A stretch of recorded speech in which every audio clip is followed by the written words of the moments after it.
Welcome back to the 102nd episode of the DailyFlip podcast. I'm your host, Alex, and today we're going to be flipping through some of the top stories, including the fall of the neoliberal world economy and the rise of a new one, how mega corporations are taking over ski towns and completely dominating, as well as an article talking about weed and how some people on the right are freaking out over it being legalized in different locales.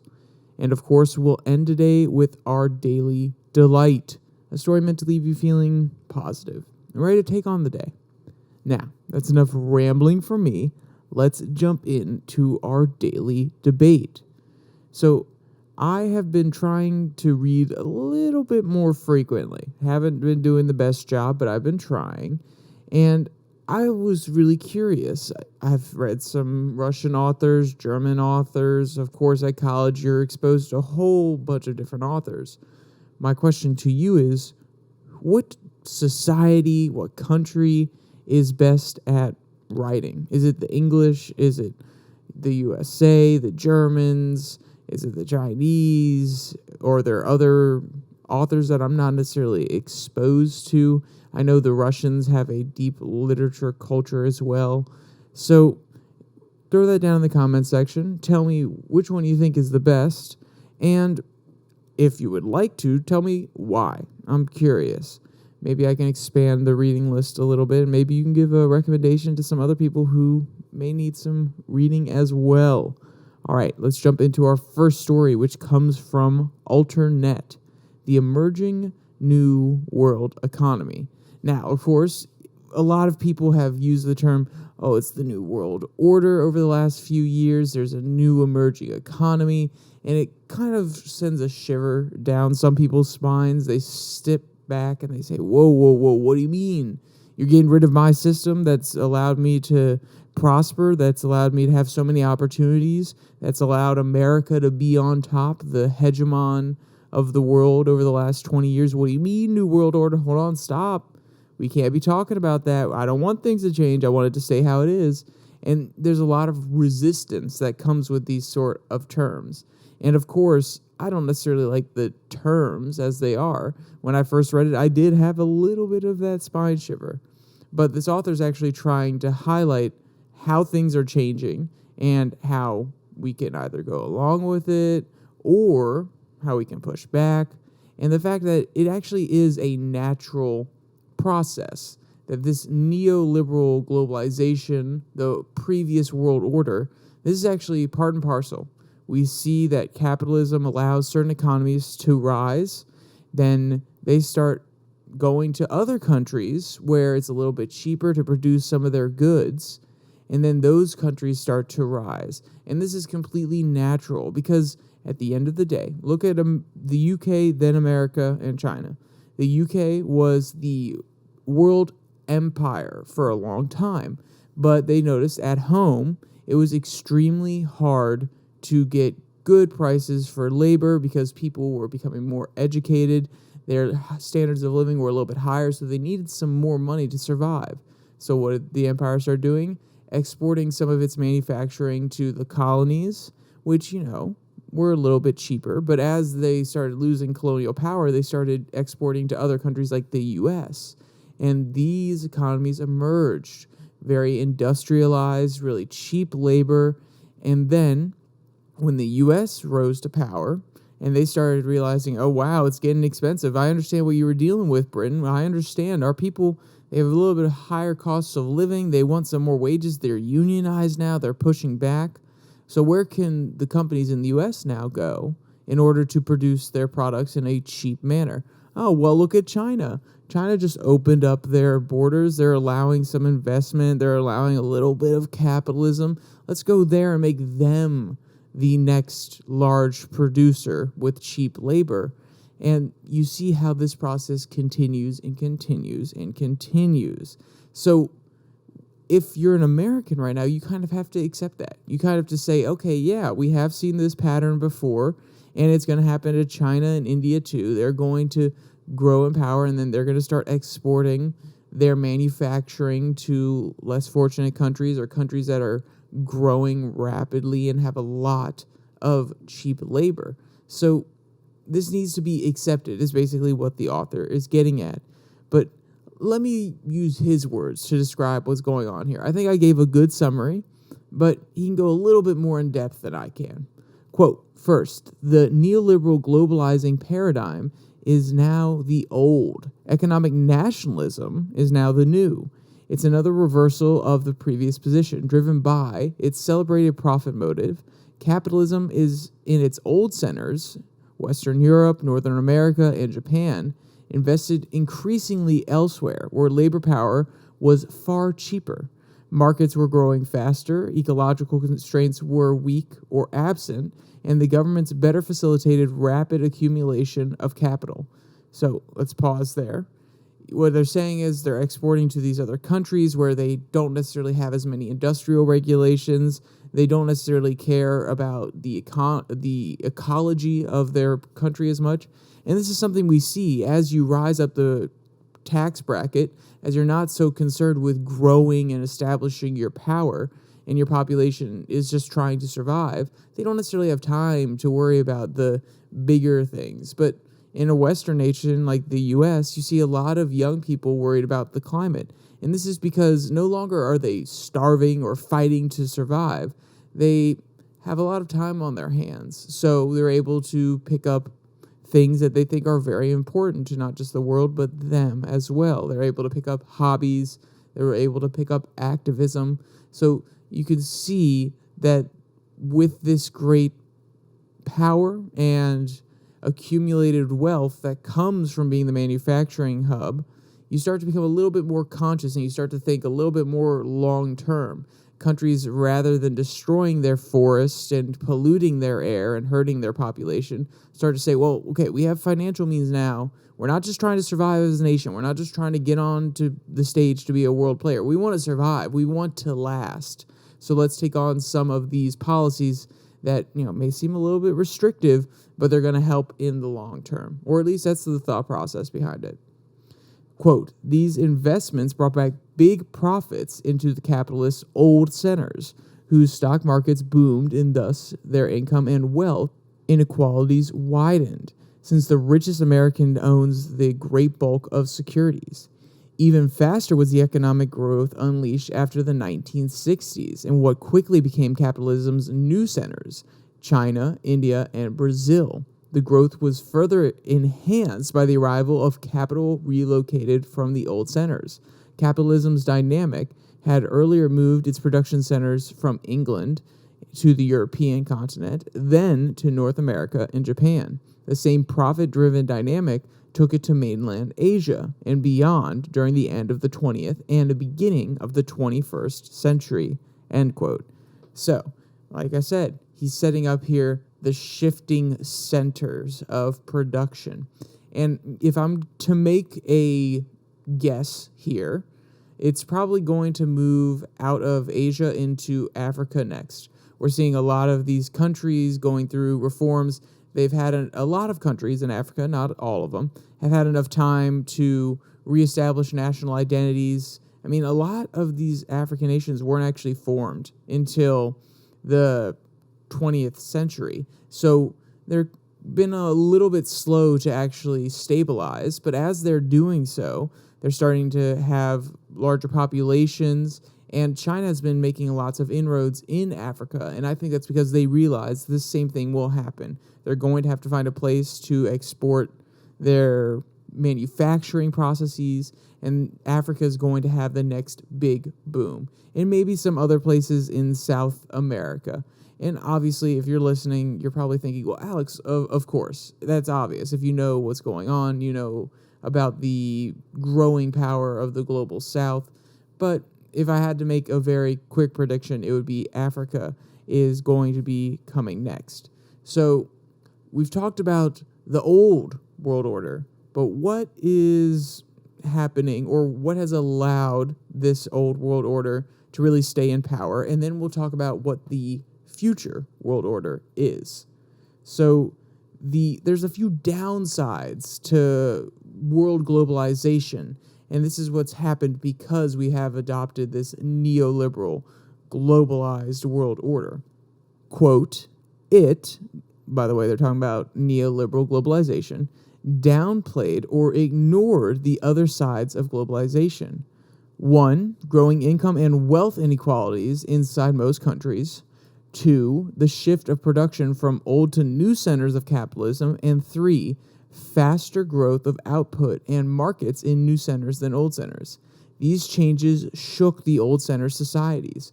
Middle classes were in apartheid and shrank as good jobs moved increasingly to capitalism's new centers. The old centers' employees' classes used their power and wealth to maintain their social position. Indeed, they got richer by harvesting the greater profits rolling in from the new centers, end quote. And you can see this very obviously. Think about call centers. If you live in America and you want to call a company because they are offering customer service, you have an issue, and it's a little bit later at night. Well, a lot of these call centers have been exported to different countries. And this is because, one, the time schedule is a little bit different, and Americans don't like to work past 5 o'clock. So they don't want to do a 2-shift system. So they just say, okay, we'll open a call center in India that can handle the rest of the day, and it's a little bit cheaper over there. Or they'll open a call center in a different country, something of this nature. And you can see the change of these jobs going to different areas because these companies, they need to cut costs where they can. And this, it's great for the companies and it's great for the richer people is what the author's saying here. But the middle class, the people who weren't necessarily making the biggest bucks, who didn't necessarily get a college degree, but could work in a call center, who would have taken those night shifts in order to get by, now they can't. They're losing that income to a different country. And it does shock the system a little bit. It causes a crisis of, hold on, what do we do now? A lot of these more menial, and not to be degrading, but these jobs that don't require specialization in any way, they're being exported. So what you saw in England was an increase of finance jobs in London, or a lot of different service jobs. And you'll probably see the same thing here in the United States, and you'll see a lot of people pushing for maybe more specialization, trade schools. We've seen a lot of that recently. If you want to go to college, they'll have more specialized degrees in IT, in computer science, things of this nature. So you start to see a shift in the old centers in order to adapt to the situation that they are now in. Or you may see more truck drivers. But if you notice what I said, all of those different categories, a lot of them can be replaced. Not necessarily the specialized tradesmen like plumbers. They can't necessarily be replaced yet. But truck drivers may be replaced by AI and self-driving systems here soon. A lot of computer coders could be replaced by AI systems here soon. So we have an even bigger shock because we're coming into the realization that our economy is shifting, that we are no longer a big manufacturer. We're losing a lot of jobs at the same time as a revolutionary technology like AI is coming around, which would take even more jobs. So what is happening because of this? There's kind of a fall of the United States. The prestige has kind of fallen off a little bit. And what does that actually entail? The author goes into it here, so let's jump into a quote. Quote, "The question is whether the U.S. has learned or ever even can learn the key lessons of Britain's imperial decline. Or will it keep trying military means, even more desperately and dangerously, to hold on to the global hegemonic position that while it relentlessly declines? After all, the U.S. wars in Korea, Vietnam, Afghanistan, and Iraq were all lost. China has now replaced the U.S. as the major peacemaker in the Middle East, and the days of the U.S. dollar as the supreme global currency are numbered. U.S. supremacy in high-tech industries has already been shared with China's high-tech industries. Even major U.S. corporate CEOs such as Apple's Tim Cook and the U.S. Chamber of Commerce want the profits of more trade and investment that flow between the U.S. and China. They look with dismay at Biden's administration's risingly politically driven hostilities directed at China," end quote. And this is what the author, this last line, is highlighting as a rise of nationalist economies. That these economies, as they become the old centers of power and as they start to lose a lot of their prestige on the world stage, which the U.S. arguably has done, whether you want to disagree or not. There's been a few bumbles that we've made on the world stage, and obviously China's stepping up in major ways. So as this happens, you see a lot of protectionist policies. You see a lot of tariffs, trade wars, trying to insulate the U.S. from losing its power and discriminating against other countries' goods in order to make sure that the U.S. companies can maintain their foothold and not get priced out by other countries' companies. But this is very nationalist. This is not necessarily free trade. It puts a lot of limitations on companies who rely on these cheaper goods from other countries. And at the end of the day, cheaper goods helps everybody, or at least that's how the theory goes. And with nationalism, though it protects the corporations and companies in the United States, it causes the American citizen to take on the penalties. It says, okay, now you're going to have to pay a little bit more for this one product that used to be $50. Now it's $55. It doesn't seem like that much, but if you buy it on a regular basis, if you need it, then it imposes a lot of extra costs on you. And also, it doesn't spur competition. That company may realize, okay, well, now we don't really have to compete with outside companies from other countries, so why do we have to lower our price? It's okay. We're here in this protected market inside the United States, so we can keep it at $55. We don't have to try to compete with the Chinese version that brings it down to $45. We don't have to try to innovate in order to make our process any more efficient. So you see these sort of policies coming from Biden and Trump. We can both acknowledge that both of them have had their problems with China and other nations and made sure that there's a lot of protectionist policies in place. But is it actually good for the people at the end of the day? And even though we basically established the neoliberal world order after World War II and we kept it flowing because of our Navy presence all across the world, now we're starting to say, well, it doesn't benefit us anymore. It doesn't benefit us as much as it used to, so now we're going to pull back from it, which I think it is a little bit foolish, if I'm being honest. I think the protectionist policies, they sound nice on the surface, but if you look at India, their car market, their car industry is terrible because they have protected it so much from outside competition that their cars are not, they're a little cheaper, but they're not great quality cars. So these sort of things are not going to help the USA in the long run. And we'll see if the next president continues down this road. And we may have to sacrifice a little bit of our prestige. And I would say, if it's inevitable, which I'm not saying it is inevitable, but if it is inevitable that we are going to fall out of power and we are not going to be the hegemon any longer, we should try to do it gracefully. There's always a Thucydides trap. We always want to keep and hold on to our power so desperately. And then it causes a war, and then there's a humiliating defeat or a victory, and then another war later and a humiliating defeat. There's always that situation. It's never that the world power goes peacefully. They have to be humiliated into it. Think of Britain with the Suez Canal crisis when they were trying to maintain control of it when Egypt took it over. A lot of these things are going to humiliate us if we try to hold on too tight. And if it is inevitable, which I'm not saying it is, again, but if it is inevitable, we need to step back with grace. And then we won't be as embarrassed on the world stage. We can be the grandfather sitting at the table, giving wisdom to different countries. We don't have to be bitter. We don't have to do anything crazy. And maybe we can keep a little bit of that respect before we ruin all of it. That's an opinion of mine, of course, and we may not fall from power. There may be another shift. There may be another war that we end up winning and we stay the world's hegemon for another 20 years and then Brazil rises up and challenges us. I don't know. But I would prefer that we go out on graceful terms eventually when we do, because all empires fall. It is just the cyclical nature of human history. All right, let's jump to our second article. This one comes from Powder. How corporate greed is killing ski towns.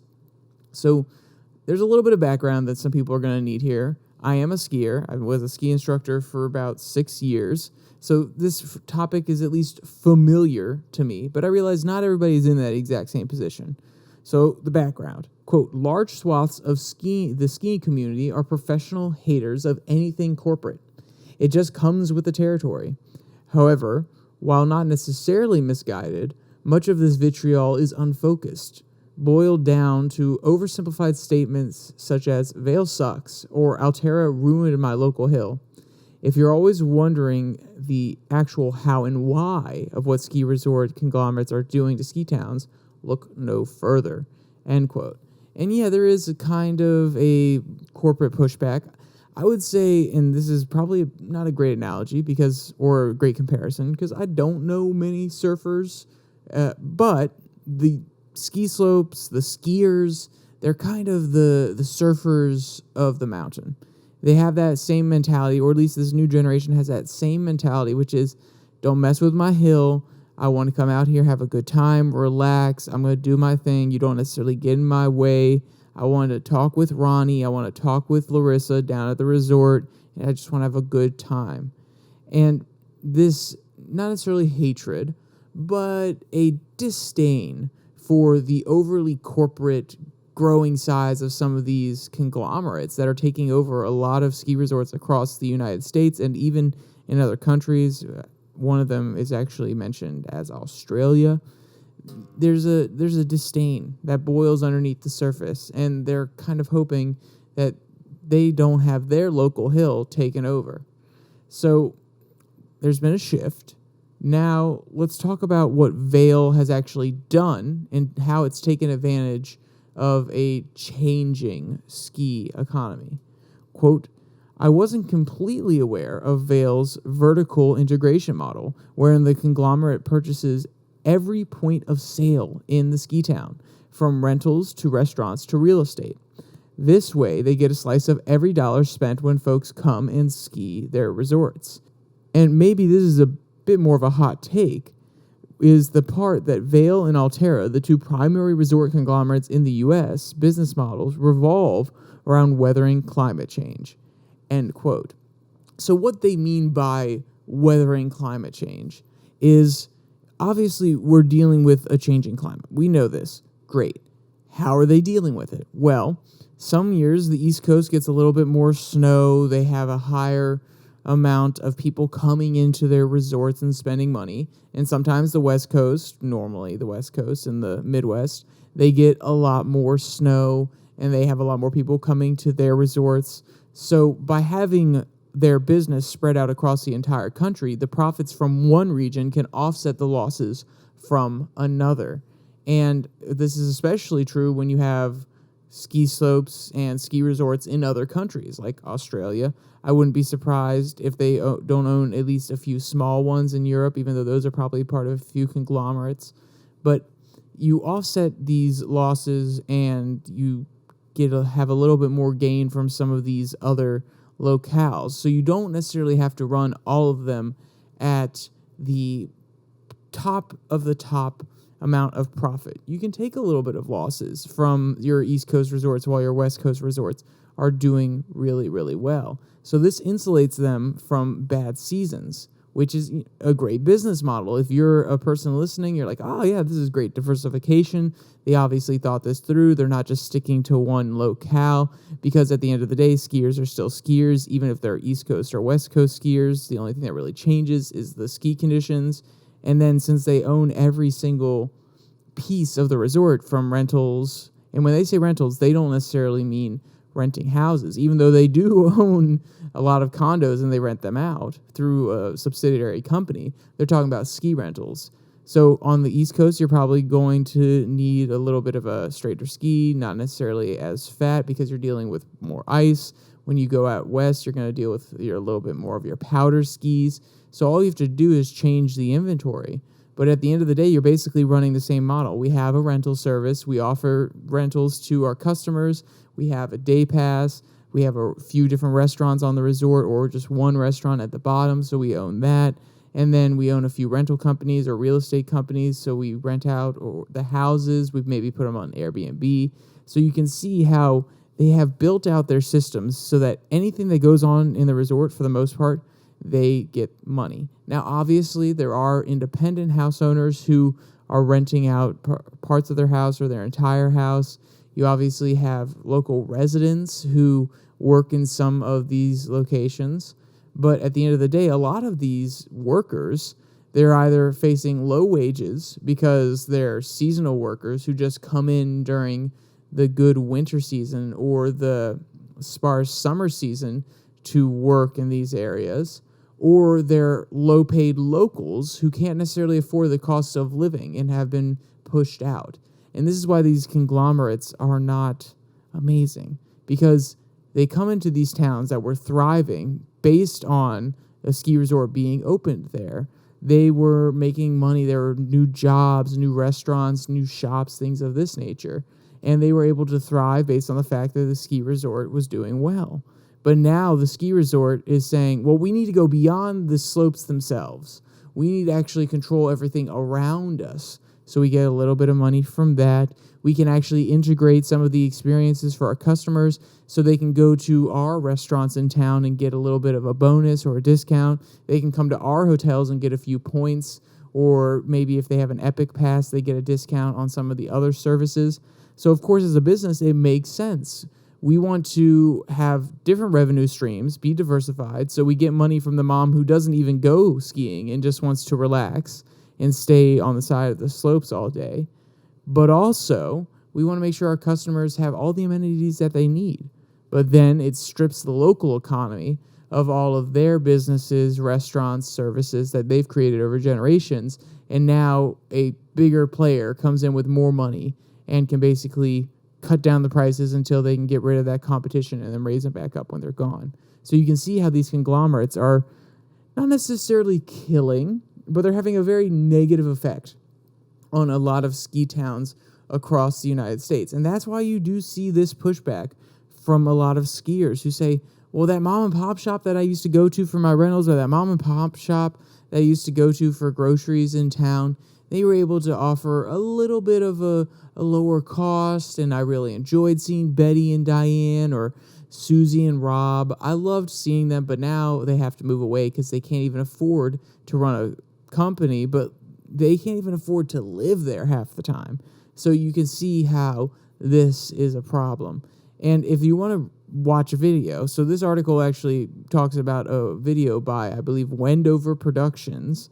I watched that video to get a better insight as to what's going on here. And if you want to watch that video, I would suggest it. It gives a great breakdown. It explains a lot more aspects of the worker side of things than I went into. I went more into the local economy because that's something I feel comfortable talking about.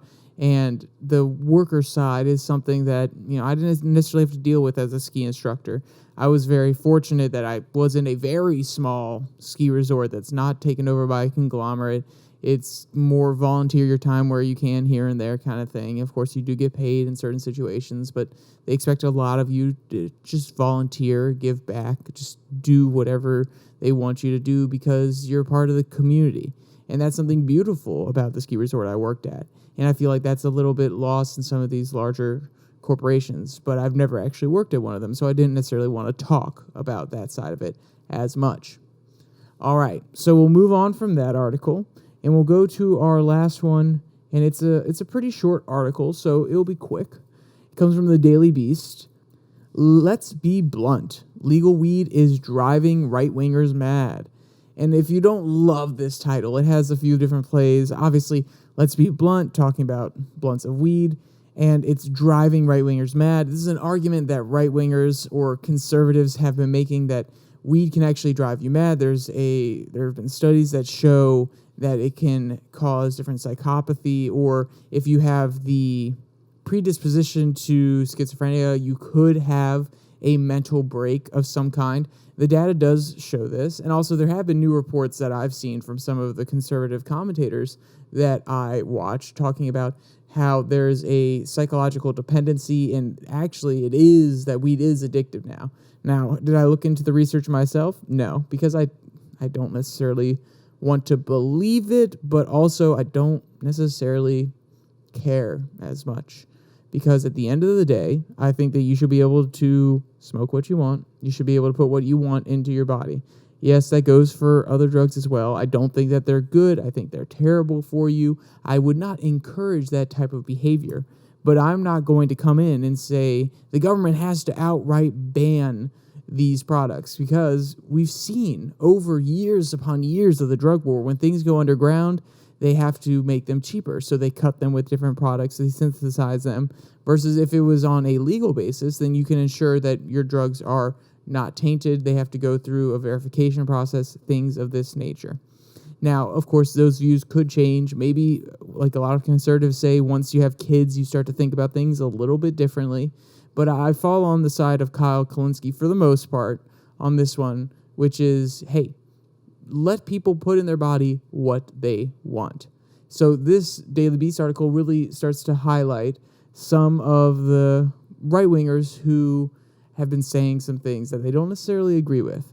Quote, right-wingers are losing their minds over the fact that marijuana is legal in large parts of the country. For proof, look at no further than the opinion pages of Rupert Murdoch's own New York Post. On this week's Fever Dream, hosts Kelly Will and Willem Summer entertain themselves by reading off a list of some of the most absurd headlines published by the conservative outlet, including their personal favorite, "Let's be blunt. Legal weed is turning New York workers into zombies," end quote. And this is where I even disagree with the idea that Kyle Kulinski talks about, where they can just put whatever they want in their body whenever they want. Now, they should be able to put whatever they want in their body. I don't think that they should be high at work, personally, just because that increases the likelihood that something goes wrong. If you're working a fryer at McDonald's, people are like, oh yeah, you could be high. That's no big deal. What happens if you daze off, you lose concentration, and you spill the oil on somebody, on yourself? So there obviously needs to be personal responsibility with some of these things.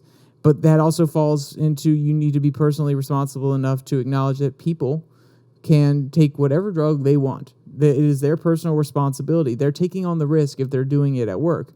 I just don't think that they should put others or themselves at risk. Now, am I going to mandate it by law? No. But I think that you should have enough self-respect, or at least enough respect for the people around you, to not smoke while you're on the job, especially if you work a job that's even more dangerous than fast food or something of that nature. But I do find it funny that a lot of conservative commentators, the author seems to imply here that they just get mad that their workers at the Sweet Greens are a little bit high when they're giving them their food, which is hilarious. It's like, man, he's just giving you your food. Like, why is it a big deal? He's just checking you out. But I could also understand their perspective that maybe they get a little bit frustrated when the guy's a little bit mentally slow and they're in a rush.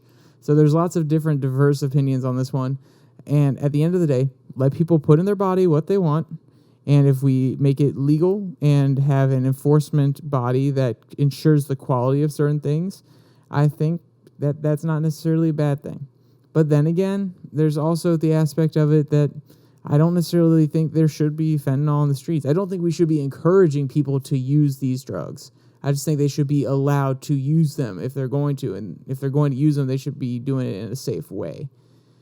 But, it's a very complicated issue. And if I read a little bit more on it, take a little bit of a deeper dive, maybe my opinions will change. But that's where I stand right now. And I think it's a pretty libertarian position on this one. All right. With all that said, let's jump into our daily delight. This one comes from Petapixel, photographer joined by adorable lion cub assistant. So wildlife photography can sometimes be a very lonely prospect. You're having to sit there or lie down for hours upon hours waiting for the perfect shot. But it doesn't have to be that way. Quote, in February, Jamal, I'm sorry if I'm mispronouncing his name, saw one of his posts go viral, but it wasn't a photo of an animal in the wild. Instead, it was a photo of himself next to an unusual companion he brought on a shoot, a lion cub, end quote. And, this really is a perfect photo. And, the cub is looking very relaxed, very chill.